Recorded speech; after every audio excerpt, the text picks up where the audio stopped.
All right. Hello, everybody. Looks like we're live. If you're new to the channel, my name is Russ. I'm Kerry. We are the Roads We Roam. Happy Sunday, everyone. Welcome to Coffee with Kerry and Russ. Today's topic is going to be, how far do you drive when you are on your travel days with your RV? Yeah, it's interesting because we just did a poll here recently on it. You want to start off with the poll?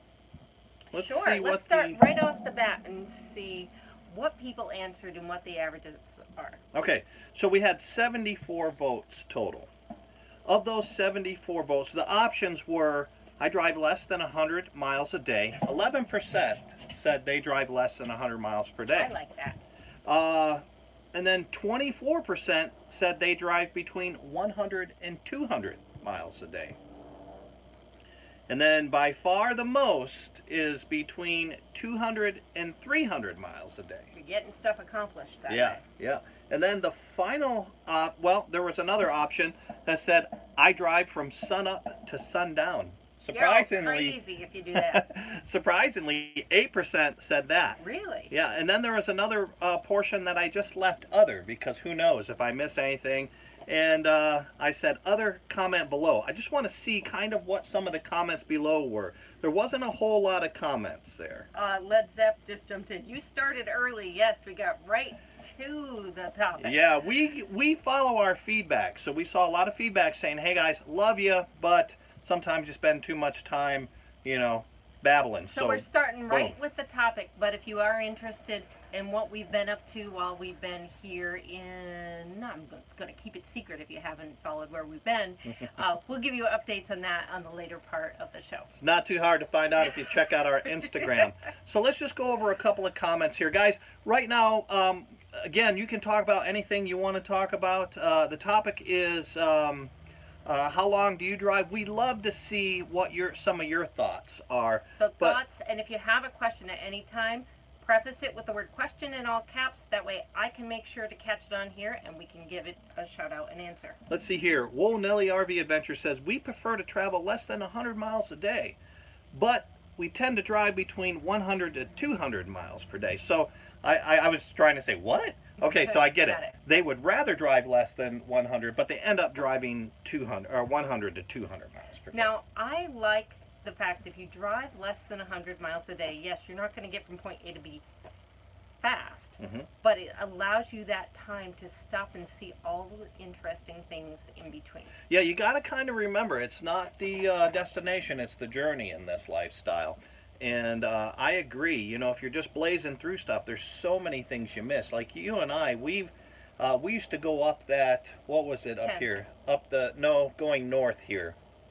The 15. We used to go up the 15 here all the way up into like Utah, and we never knew all the amazing stuff that was on the side roads. Remember, we found a lot of fertile green farmland off the 10 that you thought was just all desert. So taking it slow like that really helped us see what we were seeing.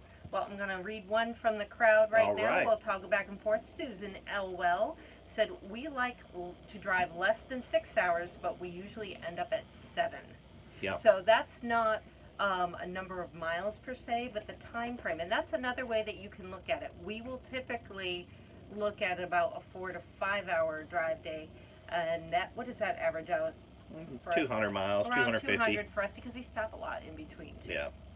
Okay, so we'll toggle over to you. Let's see. Outdoor Staycation says, in the past we often drove 500 miles, but we are trying to slow down and aim to travel 200 to 300 miles per day. Who was that again? That was Outdoor Staycations. Yeah, I know that there's a big, and we've noticed this with a lot of comments, that people shoot for one thing and they wind up doing another thing, and it'll be interesting to see during the hour whether people wind up doing more than what they expected or less than what they expected. Yeah, I know a lot of this just depends. Hey, I've got to get somewhere. I've got reservations. I've got to be there tonight. I'm 600 miles away. Well, guess what? Then you have to do it. We're kind of just really talking about your typical travel day or your ideal travel day.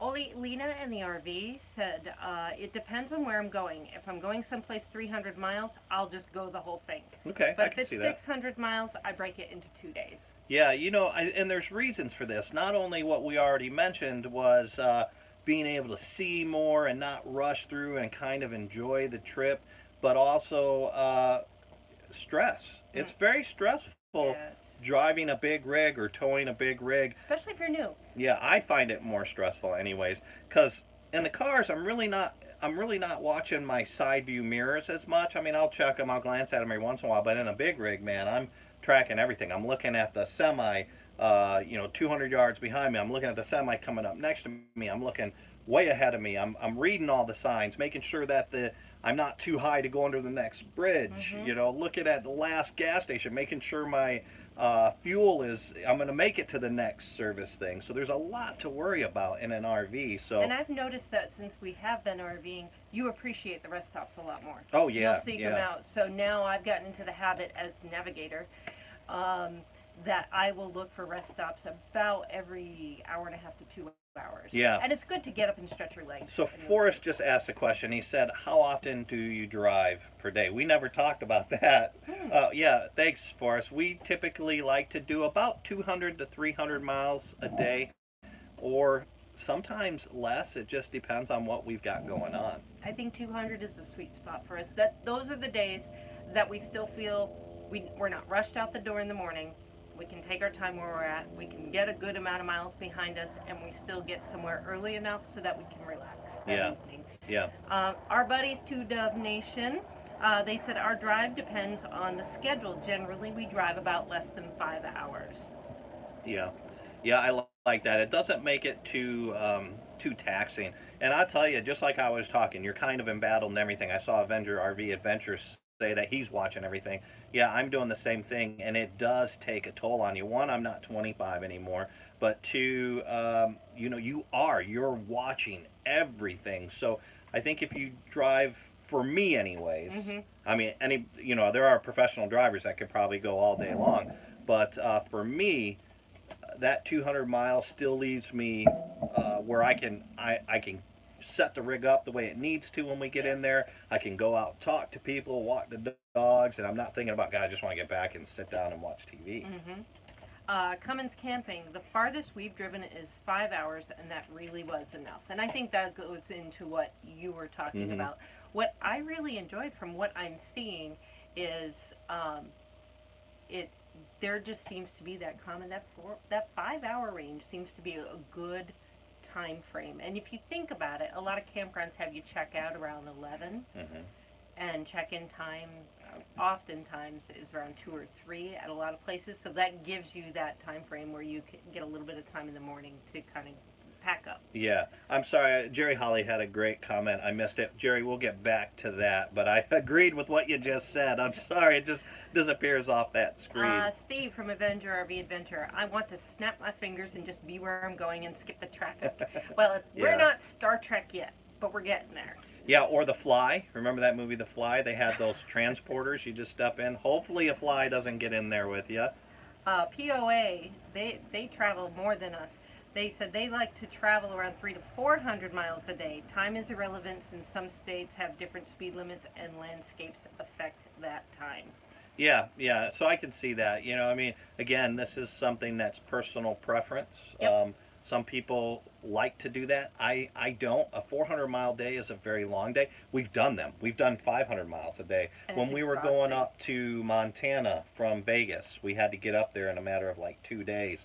So we hauled, and that was tough on me, and I think didn't we went enjoy from that. here to Provo the first day, or just south of Provo, and we were tired. We got in when it was dark. It was, we pulled into a gas station, slept there that night. New Horizons, Susan said, my husband does 600 miles on a trip. That's a busy day. Yeah. But again, like I said, some people can handle that, some people can't. Just real quick, I want to pop in here. Jimmy V says, depends. If I got to get somewhere, 3 hours to 14 hours, don't drive much in the dark. So that's another thing. Since I've been getting older, my night vision is horrific. Yeah, I think, again, too, that's something interesting that we can pull in there. Some people really like driving in the nighttime hours. I know William from Camper Life especially likes that. Yeah, you guys were talking about that the other day. Feel free to let us know when you like to drive. Do you like to drive in the afternoon or the evenings, or would you rather drive during the day? I like during the day. I just feel I can see more of what's going on. I can put myself center in the lanes a lot easier during the day. So for me, I prefer that. And I know why William likes nighttime is because there's less traffic out there. And I get that too. Jerry Holly said, I like the 4 to 5 hours per day and I still stop a lot. And that's one of the things I've noticed since we've been RVing, and Abby is shredding one of my decorative pillows right now. Yes, I know. She knows that we can't stop her right now. But we do stop a lot more. We rest stops have become a whole different entity now, because it's kind of nice where if you've got everything in your rig, you can stop and make a lunch there. You can avoid the gas station lunch stops, but you can also stop, like we stopped at a little ghost town on our way out here that we happened to see, and it's fun when you just see those things you didn't plan on seeing and you've got that time to kind of be so again, it goes back to exploring a little bit, but we, on those really long days when we know we have to drive a long ways, we will pull into a rest stop. Sometimes we'll just pull in, I'll lie down on the couch for 35, 40 minutes just to kind of take a little nap and recharge. One thing that I've really noticed too is my diet when I'm driving. That fast food, like when we used to travel in cars all the time, that was the easiest, quickest thing to do. So we just swing into a McDonald's or something. Whereas if we're in the rig, we can just pull over, and if it's going to be a long day, we'll avoid the greasy foods because those just shut my body down. A lot more salads lately. Yeah, but it's nice to be able to pull in and have a home cooked meal. Yes, for lunch or dinner, whatever time you travel at. Honestly, I think we save time, even though we drive a little slower and we may do more stops. By eating that way, we tend to do a little better, because if you think about before, we would have to deal with the lines at the fast food places or at the fuel centers, and they have like Subway or Love's and stuff like that. Get in line, get the food, get back out, where here we just pull off a rest stop, easy on, easy off, and make our food. Susan said, I think it depends on how much time you have to get there. Unfortunately, we don't live in a world with unlimited time yet. Yeah. I agree. Yeah. So it is a little bit easier for the most part with full-time RVers when we travel, because we do have a little bit more time. Yeah. For people that are on vacation, I think learning to know your comfort level with travel time, that will help you determine. Now the Trip Wizard, remember we talked about this a long time ago in one of our things, that allows you to set how many hours or how long of a distance you want to drive per day, and then it gives you recommendations on all the campgrounds and campsites and amenities in and around those areas. It is a paid for app. We haven't used it, but we've talked to many people that have. Yeah. And that's something that if you want to plan your trips that way, you might want to consider that. Let's see what the crowd is saying here. Cummins Camping, I'll drive the van 8+ hours, but towing the RV, I just don't want to go that far all at once. And that goes right into what you were saying before. I agree with you. It's tough. And I just got to Forrest's other one. And yeah, Adventure RV Adventure, I'm busy trying to watch everyone and everything around me when I tow. Yeah. Because it can be very stressful. I'm in the passenger seat and I'm even stressed some of the times. Doug D. here in Vegas said, my ideal would be 200 miles, but I love driving Beastie Boy. Did he say it with that twang too? Yeah. When he said ideal? Yeah. Southern twang? He said, I love driving Beastie Boy. That's the name of his rig. So he watched Friday night, his 40-foot long rig. Yeah, 2 hours is good. I like that too, Doug. And Donna Delahanty said, totally off topic, but she loves my new necklace. Awesome. Yeah, your dad got you that. My dad got me that out at Red Rock yesterday. Susan's asking what app you just mentioned. It is called Trip Wizard. So I will get the link for that after the show. I didn't plan on bringing that up. It just popped in my head. Yeah. But I'll put a link for that in the description below if you don't find it before then. Forston, that's what I was thinking about, 300 miles or less a day. Jerry Holly, when it's windy, I drive a lot less. Is that what you were referring to earlier? Yes, exactly. Yeah, that I'll pull off if it's too windy because, and it's not the constant wind. The constant wind is just fine for me because I can steer into it. I'm expecting it. It's those gusts of winds, because you can't see wind. Like rain, you can see that coming. Snow, you can see that. Wind, all of a sudden, boom! It hits you, and you're off to the side of the road. And I've noticed it more with the Class A. Yeah, you feel it much more in this than we did towing the trailer. Thin Blue Lane, or Thin Blue Lane RV life. The journey is part of the adventure. Yeah, exactly, and that's what we've been saying. When it's so much easier for us, but we're full time.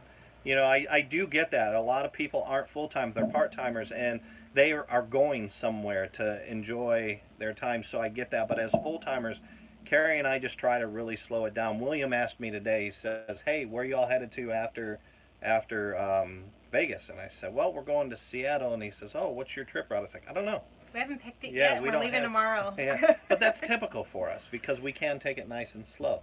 Yeah, we can take it slow. I also like to look at different elevations and weather conditions there's 3 different routes that we were thinking of taking. So I'm just going to check what the weather's going to be like in each one and pick the one that has the best route. I'd rather stay in Nevada if we could. A lot of BLM camping opportunities there, and I don't want to deal with the traffic in California. So let's catch up with what's going on Let's go here. somewhere Motorhome Travel said we don't like driving in the dark if we can help it. Yeah, I'm right there with you. Yeah. I'm right there with you. I don't feel that I can see on the side of the rigs as well. But again, like William says, very valid point. A lot less traffic. Now for me, I have that thing with my eyes where someone's headlights becomes Yeah. really big. You have now, astigmatism. yeah, it does, and they do have glasses now that will help with some of that. I don't know if anybody out there has it or what their thoughts on that or if that really helps, but that's my biggest fear with nighttime driving. Yeah. We have Diane Ski.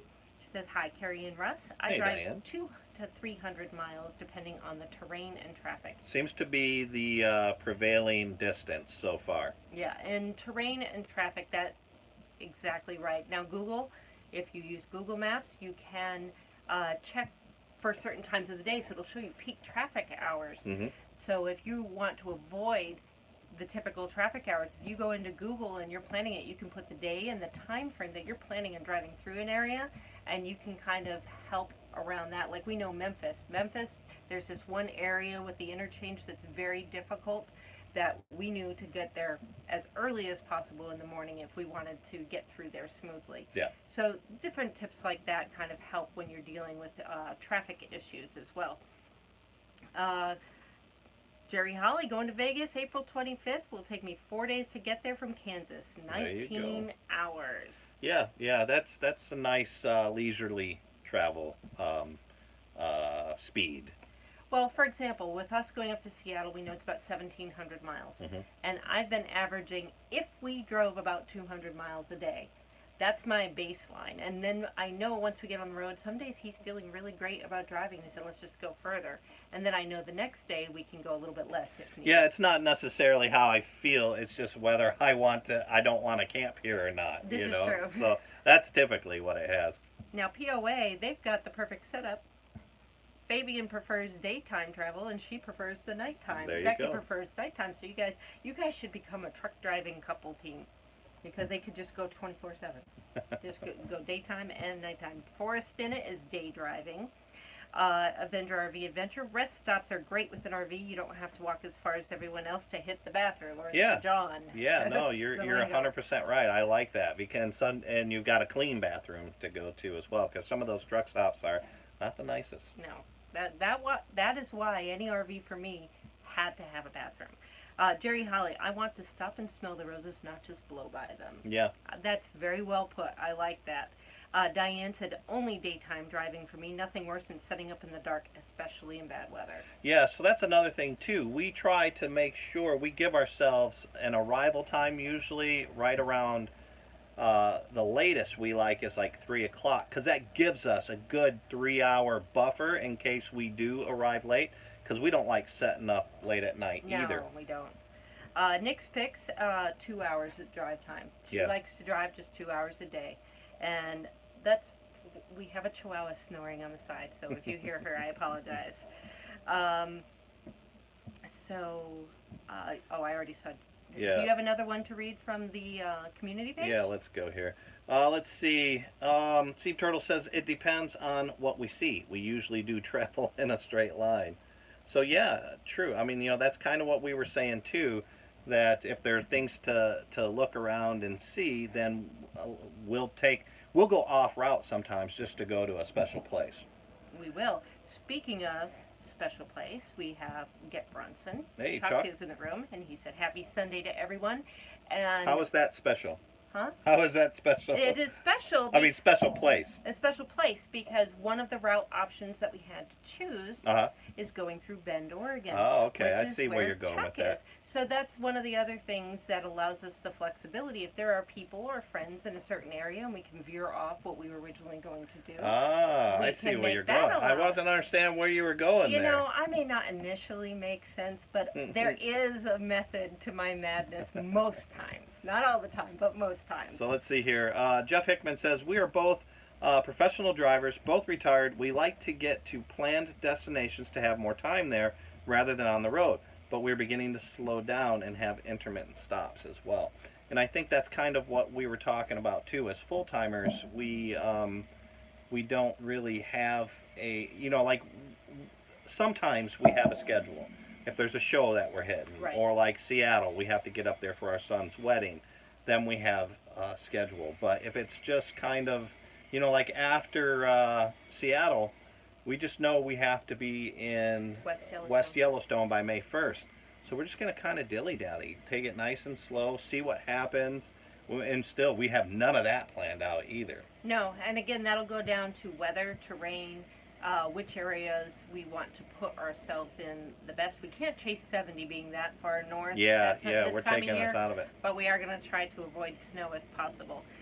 Exploring options. Now that you have experienced two totally different rigs, what type of rig would be your next choice? And I think we probably have different opinions on this.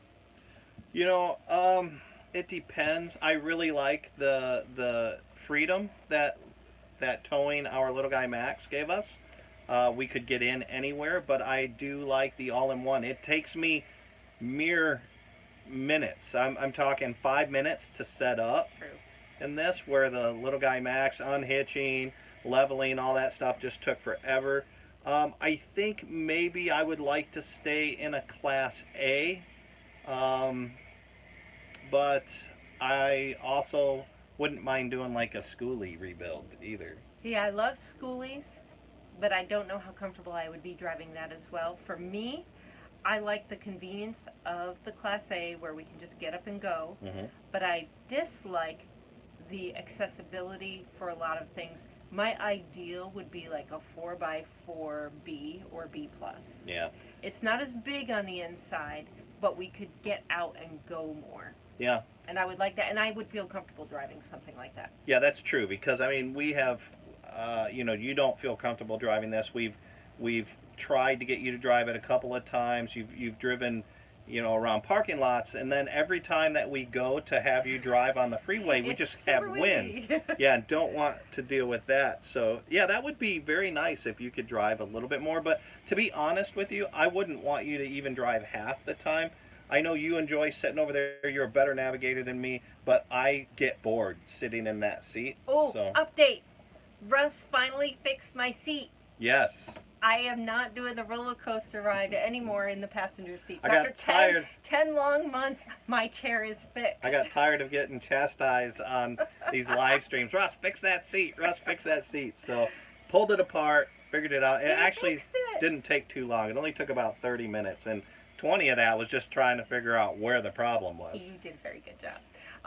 Izzy and MJ, Endless RVing. Hey guys, they're headed out to celebrate their son's high school admission. He got into a school of the saw arts. that. Good Yeah. job, Jason. Yeah, congratulations, man. But I they know you stopped guys are in to super say happy.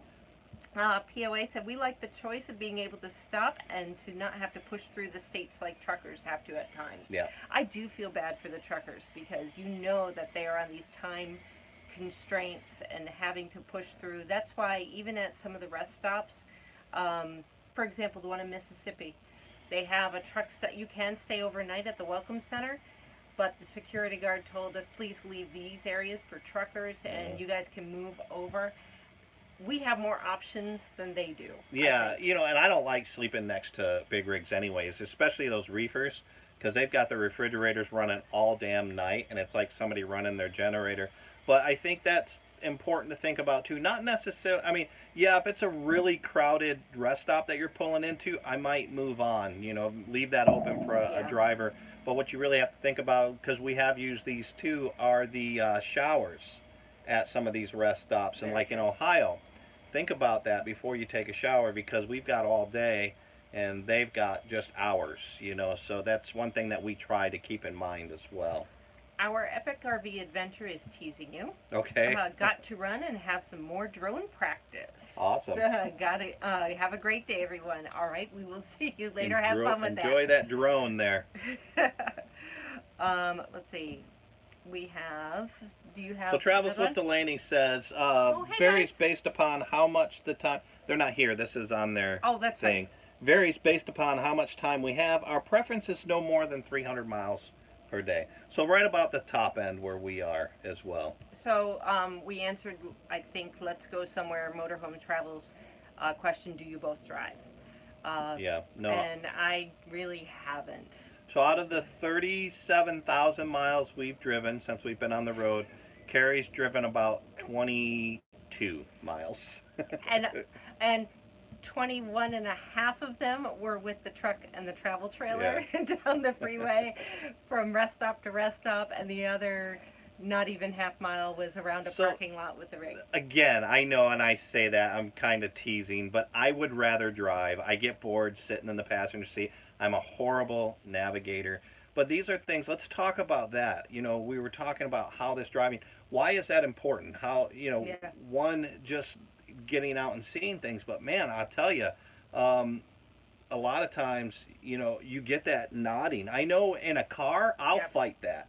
In a car, I'll sit there and I'll fight that, and I'll just keep fighting that, you know, and I shouldn't do that. In this, I don't fight that. As soon as I start feeling like, oh man, my head nodded, I look at Kerry, I say, hey, let's find the next rest stop, or let's get off on the next one. There's just too much to even doze for a second when you're driving these things. And I keep my eye on him too as a navigator. I gotta get a T-shirt. I'm gonna have an official. Call you Goose. That should be your nickname. Goose. All right, Matt. I like that. Grateful Glamper. We try to keep travel hours to 6 hours or less. Okay. I think that's a really good time frame. That 4 to 6 hours, I think, is a sweet spot for people. Mark Milinarski. Hey, Mark. Coming to us live from a hockey game. Awesome. How did the wind affect the drive when you were pulling the little guy Max? It was, other than gas mileage, I didn't even notice it. I never had to pull over because of the wind in the little guy Max, or when I was towing the little guy Max.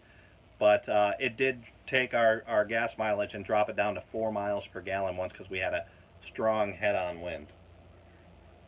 And that was something too, that the little bit of time that I did drive, it was kind of windy that day, and I was a little afraid. I felt it a little bit first. I'll tell you, my biggest fear was when big rigs were going to come up on the side. Now, with the little guy Max, I didn't even feel it. Yeah.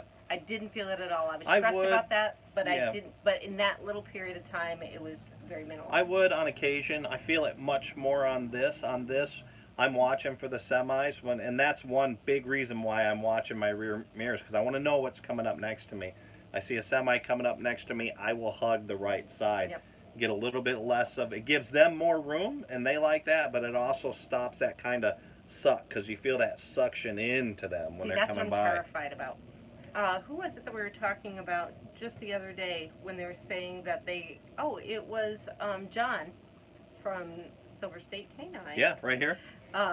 And he was saying, you know, he just got his brand new rig, and then you go through this one area, it's getting dark, and they did construction with all those little concrete barriers. Where that is. I don't even like driving through those with cars. Where that is, that's Utah. Right up here, just above that Utah-Arizona line, actually. Arizona, I think, more.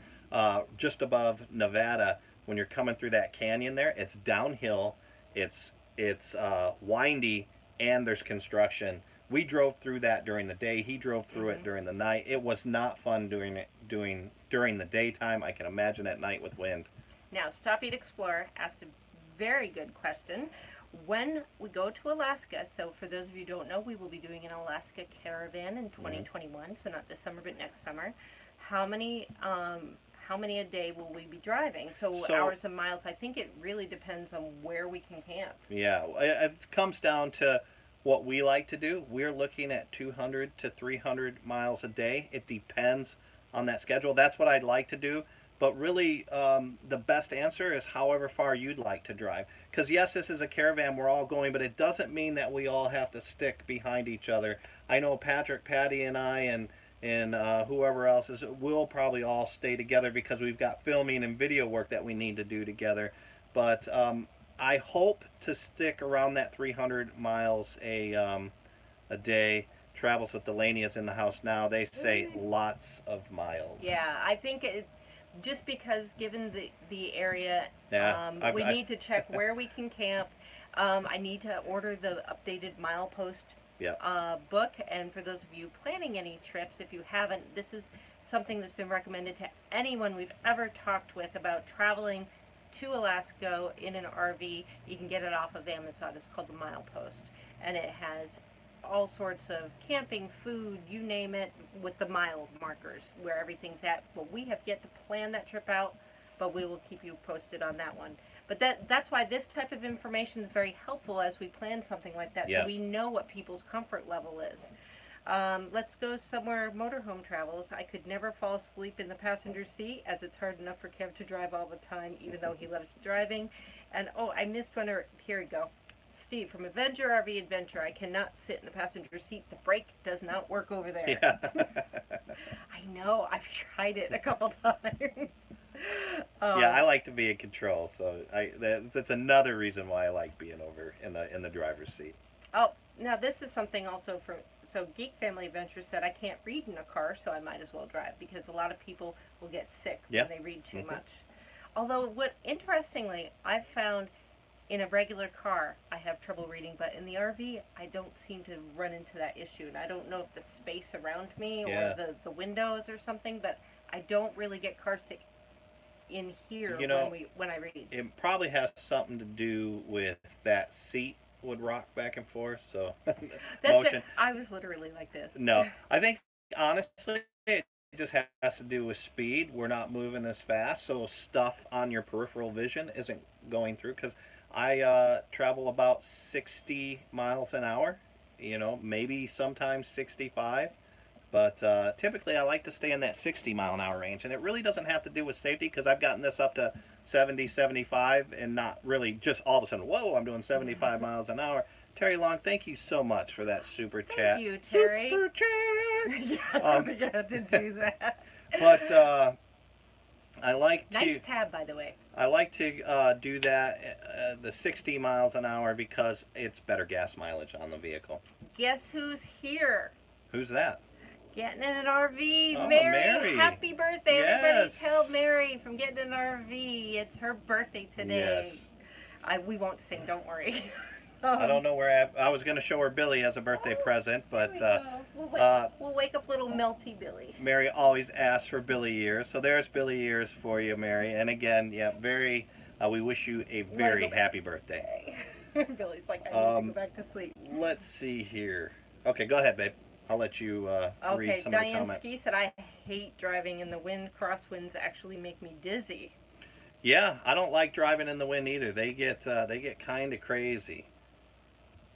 We have Ole Lane in the RV. The first time I drove through a construction area and saw a semi coming up behind me, I hogged both lanes and put the pedal to the metal. That's the way to do it. Yeah, you will not pass me, because I will probably overcompensate and run right into them. Yeah. That's the way to do it. You gotta hug the far side, give that big guy enough room. They'll let you know too if you're not over far enough. You'll get a little doot doot. I was trying to figure that out, because I used to center up and just stayed center up. But I'm a lot wider than we are in the car. Now I know, okay, I'm going to hug the right-hand side of the lane. Sometimes you just miss them because they come up on you real quick, but always try to hug the right-hand side of the lane. Another thing I like to do, too, when we're driving on the road is I'll give them I'll flash my lights to let them know that it's okay to pass. I've noticed that I get about a 10% thank you rate, where they'll flick their lights and stuff. Back in the day, they used to do it a lot more. I don't know. It just seems like there's not as many appreciative truck drivers out there. Either that or our lights are out. No, they're not out. No, they're not out. Okay. No. Geek Family Adventure said we're going back.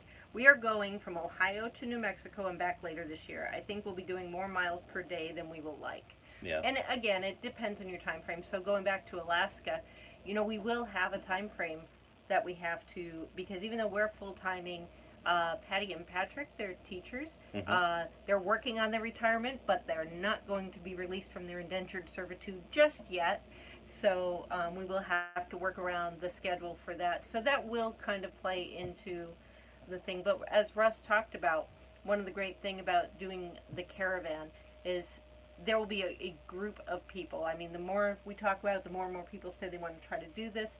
So if somebody wants to take a couple extra days and be a day or two behind the group, that they can do that. But that there's help if you need it, not too far away, because there will be the gaggle of us going up and down. Yeah, let's see here. I want to. Somebody, I think it was Geek Family Adventure, said that they give the trucks as much room as possible. They're 10 times bigger than us, and you're right. And that's another thing to think about too. A lot of times they'll end up passing, and they'll get you at a point where you're going slower.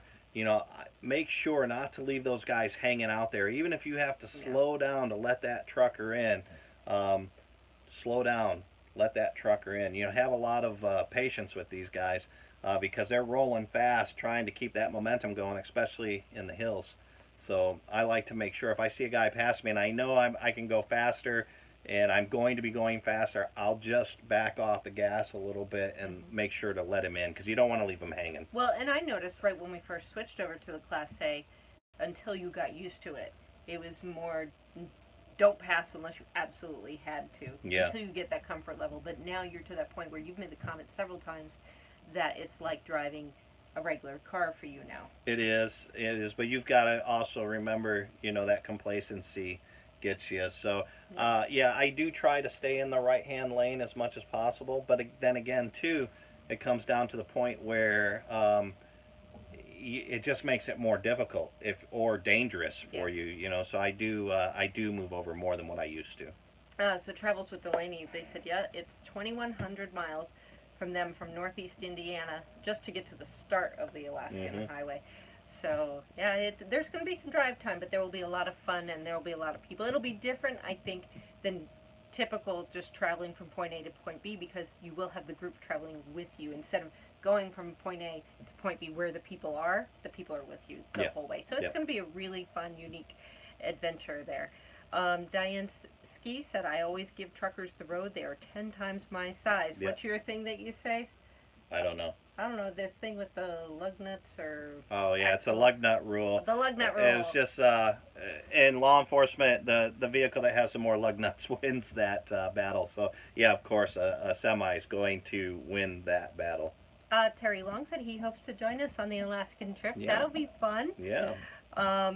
I got to start keeping a sheet of everybody that says that they are interested, just so we can start getting an idea. Yeah, I know John Kelly from Silver State Canine LLC was saying that he, depending on his rig, he got a new rig, and depending on how well that travels, so cool. He's thinking about joining us too. Somebody's cooking food. If you just saw me, Lee, I look like a dog there for a sec, but it smells really good. Yeah, it's called a JND, Just Noticeable Difference, and that's what you did. That's what you're looking for when you're working dogs. You're looking for that JND. You're looking for that head turn. So we're talking about this because John Kelly with Silver State Canine LLC trains dogs for detection. I want to give him another big shout out there. Somebody had asked, they wanted that contact information. Kerry, put that contact information below. We're going to do it again. If you wanted to see what it would be like to be a canine handler for a day and you're here in Vegas, check out Silver State Canine. They offer a class. It's like 3 hours, so you get to learn what the dogs do, how they do it, and then they'll put you on leash and you get to do some detection work. It's a lot of fun. Yeah. And you learn a lot, and you just learn a lot. I would recommend it. It would be a good, unique, interesting thing to do. I'll tell you what, I learned a ton again. I'd forgotten so much about it. And John, the way he's like, hey, don't talk to the dog, and I was like, yeah, because they cue off of your cues. So I had forgotten a lot about it, but it was an amazing experience for me being an old canine handler. But really, anybody who, one, likes dogs, two, is interested in how canine working dogs work, I think it would be a great opportunity. So we've kind of touched a little bit on what we've been up to. So we have been in Vegas for this last week, and Hmm. as Russ mentioned earlier, if you follow our Instagram or our Facebook page, we kind of give little photo updates of where we've been and what we've been doing every day. Yeah. We've had family here all week, which Oh, it's been nonstop. nonstop. I mean, Nonstop. if some of you have noticed that I've just started responding to comments and everything, it's been a busy week, and I'm hoping to catch up on that within the next couple days. Um, but from there, you talked about we are hitting the road tomorrow. We're not sure exactly the route we're taking, but we are heading north to Seattle, where our son will be getting married. I'm very excited So about let's that. go somewhere. Mountain Travel says what breed of dogs should you? Typically, the Air Force or military. Military has the same batch of dogs. They're Belgian Malinois as well as German Shepherds, and you'll start to see some. Occasionally, they've got these giant Bouviers, which look like poodles almost. They're huge, and a lot of times too, the Navy will have beagles. And the reason why they have beagles is they have great noses, but they're small and they can get in tight, confined areas. But for me, I worked with Belgian Malinois and German Shepherds. Terry Long asked, "Did you go to Shelby, America?" He had recommended No, that. you I know, want to. I saw that, Terry, after you mentioned it. Unfortunately, there was only 2 guys and there were 3 girls. So I think Shelby would have got voted down. But man, I totally would have loved to go there. What's Especially up? that it's free. Oh, it was free? Yeah. Oh, I didn't even notice that. So yeah, free work. Plus, we had to worry about mobility Yeah. issues as well, moving Yeah. around. So some of the things that we had to do, we had to factor that in. So There's not still really a with lot to us, do. but No. Carrie's dad had a hip issue that he was dealing with. Yep. So we had to make sure to go places that didn't require a lot of walking. I got to tell you, man, we got really good at dropping people off and picking people up. But we had a great time. It was neat because we lived in Vegas for 11 years Yep. on and off. So we know Vegas pretty well, and we'd been to a lot of these things, but But I it was haven't been just to Shelby. no, we've never done that. That's why I would love to do that. But it just made it, it's neat to go back and see those things that we've already seen. Yeah, and we were talking about that in a post to somebody I was talking about this morning, where we probably wouldn't have. We knew we were coming to Vegas, so we could see your dad and my dad, Hmm. but we probably wouldn't have gone anywhere near the Strip if it weren't for a lot of that. But then we also got to meet up with Ace and Amanda from Two Doves, Yeah. and we had dinner We're down there. actually having to, as soon as we get done with this, we're heading out to meet my dad. Yes, we've So- got Dad there, and yeah, we're wrapping up this week flew by. Yeah. And it was weird having a regular vehicle again. Yeah, we We rented rented a it. vehicle just because I wasn't taking, one, I can't transport everybody around in this, but I knew we were going in the city a lot and even gas mileage alone. So we rented a vehicle and it was nice to drive a small vehicle all over the place. Diane Ski asked Russ, "Do you use German dog commands?" No, that's typically Schutzen trained dogs. Ours weren't Schutzen, but I do know some of them, 9 plots, seats. But no, I never did that. I do think that it's a great idea, especially here in the U.S., because if people know the commands, they might be able to give a command, at least make a dog hesitate or something. But no, we always just used English commands, and then we have hand commands too. And that was, a thing that you have to get used to because you've got a set of hand commands. You've got a set of hand commands that are if a dog is at your side in the heel position. So a down position at that point, you bring your right hand up and go, just kind of take it down like this. But if they're out in front of you, it's this motion. So not only do you have to learn all the voice commands, but you have to learn the hand commands as well, and 2 sets of hand commands because what position they're in requires a different hand command. And Abby, we would just confuse her if we tried to do anything like Abby that. knows sit, stay, heel as a canine handler. And drop it. Yeah, and drop it. Sit, stay, heel, and drop it. As a canine handler, to me, those were the most important commands, and I really didn't want to get into, overtraining a dog. And as far as our Chihuahua, Yeah. she does whatever the heck she wants. She knows Billy, what Billy wants to do, and she does it. She says, they're not going to correct me. I'm Billy.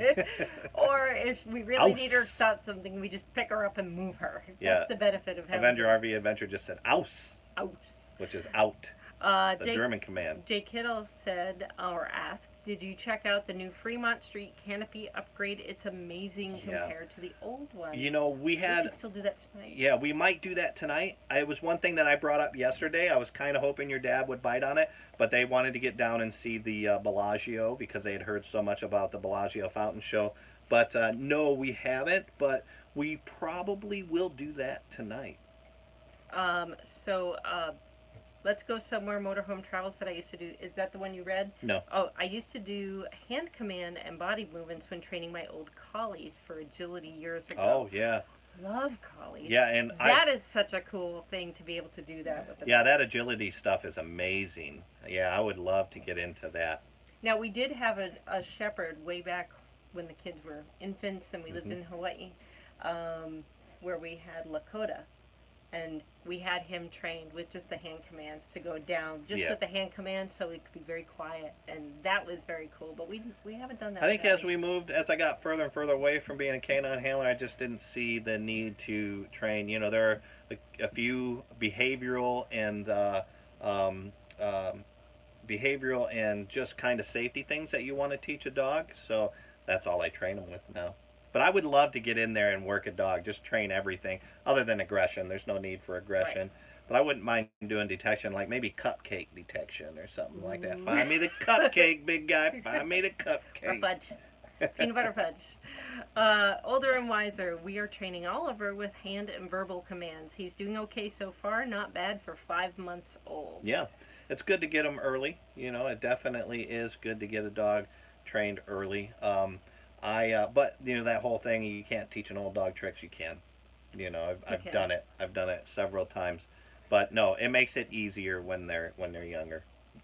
Oh, by far. We had 3 dogs while the kids were growing up, and they were just house dogs. We never put a lot of effort into training, and then the few times that we did want to take them places, it was just embarrassing because we didn't train them on how to behave. A lot of that too comes into that portion was more socialization. Yes. We should have been doing more socialization. Now that is something you need to start early. If you want to take your dog out into public a lot, start them as a puppy. Get them socialized as a puppy. And that's what we've done with Abby. Even when we first hit the road, there was that adjustment period.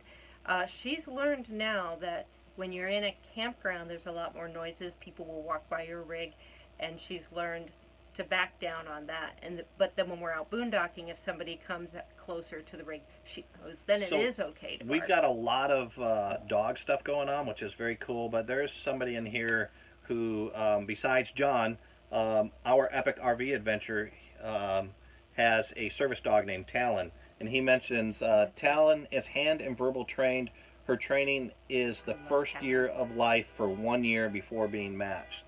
So yeah, on a search situation like that, I think you really, I mean, you want to start early, you want to train them with everything. And that is something that I would love to get into. I don't know if I have the skills anymore. I'd have to practice up and learn, but I would love to look at training a dog for a service dog. That would be interesting. Beloit College, when I worked there, they had one of the professors there that would do that, and it was so rewarding. The campus kind of would adopt that dog. They would do an official announcement on campus, letting everybody know the new dog that was on campus, and it was a great place to socialize the dog. But yes, letting the dog go at the end of that year is very emotionally tough, even though you know they're going to a fantastic place where they're needed. You know, it was something that I had to deal with as a military law enforcement, or a military canine handler, which is MWD, military working dog handler.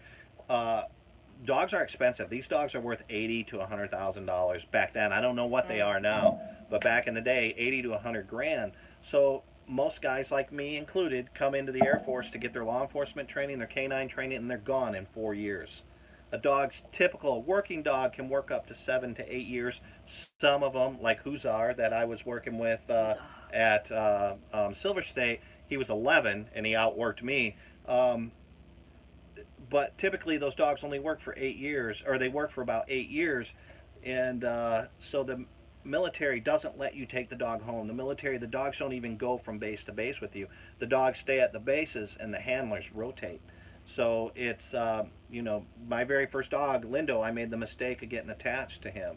And one, it made it really hard for the next handler to come in and take. But two, it was really difficult for me. It's like you know, leaving a girlfriend or a wife or something, you know.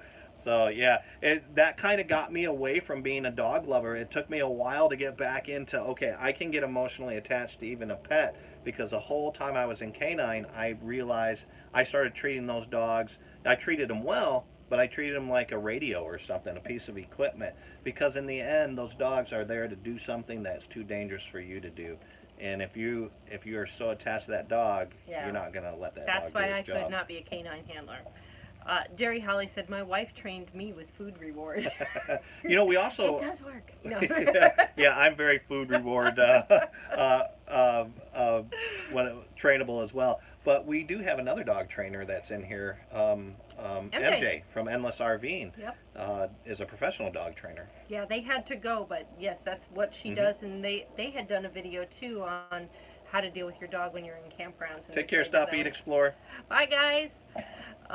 They just left the Tallahassee Automobile Collectible Yeah, we Museum. saw that they were there, and Lewis was there at the same night. Dave had messaged me and said that he wanted to know which one was Lewis. Dave, I didn't get it. I was out with family. I saw it after it was probably about midnight your time, because last night was a late night for us. So I didn't message you back. I'm sorry about that. Well, it's a small place. I guarantee you they probably said hello to one another. But if you are traveling through the area, if you're a Harvest Host member, Tallahassee, their Automobile Collectible Museum, you don't have to be a Harvest Host to stay overnight. It is a great day stop visit, and they have room for RV parking. I think you actually do have to camp overnight, because they will ask you for your Harvest Host Pass number. To camp overnight, yes, but if you just want to visit, if you're going through the area, there's room to park your RV. Yes. So that way you can still visit. Because that's the other thing, if you have the bigger RVs, trying to find some of the things that have accessible parking lots, just so you can go and explore some of those places. So Tallahassee will ask you for your Harvest Host number. Some Harvest Host places don't. Tallahassee does. But I tell you, like Kerry said, if you're just going in for the day, plenty of room to park out there. And then I was talking with Alice from Downsizing Makes Sense. They are not Harvest Host members yet, and I was talking to her about the program. And there are Harvest Hosts out there that do offer electric and water. Sometimes they're for free. Sometimes it's for a nominal fee for like $5 a night. More and more of them are starting to offer that. So if you're one of those people that just tentatively want to try it out, but you're afraid to boondock or something, just know that there are options. So Dave just responded, we are still here, 7 exclamation points. So I'm glad you're still here, Dave. I just wanted to let you know that I did see your message, but I didn't want to wake you up at midnight your time. Hopefully you did get to meet with Lewis. He's a great guy. Now, Geek Family Adventures, they had said they couldn't foster. They volunteered at local shelters about the dogs. Yep. And got too attached, and I cried when one was adopted. Yeah, I get it. I get it. We had volunteered at the Animal Rescue League in El Paso, and there was this one dog that had been there over a year, very didn't trust people, and I spent hours and hours with this dog, and he started warming up to me, and then this other woman, so we would kind of go off on one another, and she wound up adopting him. But it was kind of the opposite, because I was on the fence about adopting him. We weren't quite ready at that time to adopt, but it also made me feel really good that you helped them get to that point. But yes, I totally get that. And Russ, I know, was terrified the day I came home and said, I want to volunteer at the animal shelter. And he's like, we do not have enough space for all those dogs. Yeah. So a good opportunity to volunteer. We've got a lot of travelers in here, people that like to drive. Yes. Good opportunity to volunteer and not have to, worry about that. Well, you'll still have to worry about it, because there are a couple dogs we wanted to keep. But Kerry and I also worked with, what was the name of that company? Or that Kindred Hearts. Kindred Transport Hearts. Connection. And what that does, Kindred Hearts, Transport Connection, what you do is you have a relay team, and they'll transfer these dogs all the way from Georgia or wherever to California, back and forth, and they just get a bunch of drivers who are willing to take you know, maybe a 75 to 100 mile leg, and you just meet other drivers and you transport these dogs across state so they can get to homes. So that's a great thing. I think Kerry and I will put a link to Kindred Hearts below as well, if that's something And for you're example, the interested route, this was when we lived in El Paso, and they had a lot of rescues from the that were deaf or blind from the East Coast that were set to be euthanized. And this rescue group would go and rescue those dogs, and then they needed to get transported. There's the deaf and blind animal rescue located just north of LA in California that were willing to take these dogs where they could live forever there if they never got adopted. So that route would come right through, and those desert areas are very tough to fill. So all you'd have to do is agree to pick the dog up from one person and take them to the next way. So let's say you can't even drive. Let's say that's too much. I can't drive that distance. Well, they need way over areas too, because they don't want to make the dogs have to drive 1,000 miles in one go. So they'll have stayover. So if you could just foster a dog overnight, or a couple of days, that's an option as well. I did see that Road Trip Buddy wants to know if we can come to Chicago, pick him and his dog up, and take them with us. Next time we're through, hop on in. There we go, Chicago. I don't blame you. It's very cold out there. So this I love to hear, because I remembered that they were working towards this. El Paso is now a zero-kill city. Oh wow, fantastic! Now, so both of our dogs are from El Paso, and they were from RLEP, Animal Rescue League of El Paso. But what RLEP would do is they would go to the kennels, the kill shelters, or not shelters, what are they? Animal rescue, or not rescue, but services, animal services. They go to animal services and they take the dogs that were due to be euthanized. So that's great to know about El Paso. Yeah. I know they were working towards that for a while, and it's good to see that. And more cities are trying to get to that point. And I think that because it's not their fault. You know what I'd like to do, man, is if we could do like a nonprofit where I'm just throwing this out there. If anybody knows somebody, if we could do a nonprofit where we transported dogs from rescue to rescue, have an RV, have a big kennel area built into this special RV, and pick the dogs up and transport them all over the U.S. Man, what a great way to live your life and also to help save dog lives. I would love to do that. I would, yeah, but I'd be keeping all the dogs, that's for sure. Well, we did see a documentary one time that some guy does something similar to that, and then he will coordinate with different rescues along the route so that he can stop, because he'll transport something like 20 dogs at a time. Yeah. And then they all take breaks or help break the dogs and give them some they'll rest. meet him at every stop that he has. He's got these scheduled stops, and they'll come out with a whole slew of people that help feed, water, break, walk the dogs, that sort of thing. But here's the one thing from our experience at Animal Rescue League. If you are visiting an area and you want to help, you could even contact a local shelter and ask them, do they need a volunteer for the day, whether it's help cleaning the kennels or socializing some of the animals. Sometimes, so that one dog that I was talking about, Arctic, I would spend time just going in the kennel or near the kennel and just reading out loud. And what that does is it gets them used to a person being around them and someone talking, basically, without the pressure. You could just go and spend some time doing that, even if you are mobile, or to your local shelter as well. So guys, here's something neat. I don't know if in lieu of any super chats today, since we're talking about RLEP, Animal Rescue League of El Paso, if any of y'all wanted to do something nice for a great rescue there, go to RLEP and leave them a donation. Anything helps. You know, like I said, Kerry did that where she socialized. They have this awesome program that Kerry and I first found out about them through, which was, what was that running program called? It was Rescue Runners. Rescue Runners. So what they did is every Saturday they would have all these people meet up. They give you a little bit of training, and then you'd grab the dogs, and they have this 4-mile loop. You can only do a mile. If you can only do a mile, they'll give you a dog that's a little bit older that might not be able to make it, And so every Saturday we would go and walk dogs or run dogs. So RLEP, Animal Rescue League of El Paso, if y'all would like to swing by and donate them something, you know. Donate directly or Amazon. It's one of the nonprofits There that you you go. can send through their Amazon Smile program Hmm. that you can select them. Or even if it's not Animal Rescue League, you can do that with a various amount of other charities as well. We are getting happy trails from Donna here. She's the official just in timekeeper. time. We are Thank you, going to Donna. go out and meet my dad. We're going to get some local Hawaiian food here. So looking forward to that. Any last minute RV questions that we might have missed since we got off topic, but that's great because that's what we like to do. We like to talk about what you guys like to talk about. Road trip buddy, I like you guys. Seriously, can we become best friends? Of course. Although you might have to fight Patrick for Russ. Russ Oh, and Patrick. Carrie and Patty both say we have a bromance Yeah, going they got their on. bromance Whatever. going.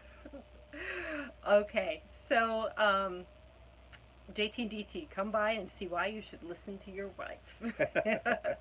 All right, everyone. With that, don't forget we will come to you every Friday and Sunday where you can ask your questions. We'll pick different RV related topics Yep. and we let them meander as you've seen today. Before we sign off, guys, pay attention to our community page on YouTube because a lot of times we'll post polls and questions that we use in our on these lives. If you notice, Friday and Saturday we're both off of polls Sunday, and questions. Yeah, I'm sorry. Friday and today we're both based off of the conversations. We're based off of polls and questions that we ask on that community page. I'm going to be putting a question and a poll up there again next week, probably Monday or Tuesday. But what that does is if you're not here, you can't be here, you can still participate by answering those polls or those questions, and we'll read your name out loud there as well. All right, everyone, be happy and be safe. Take Bye. care, guys. Bye-bye.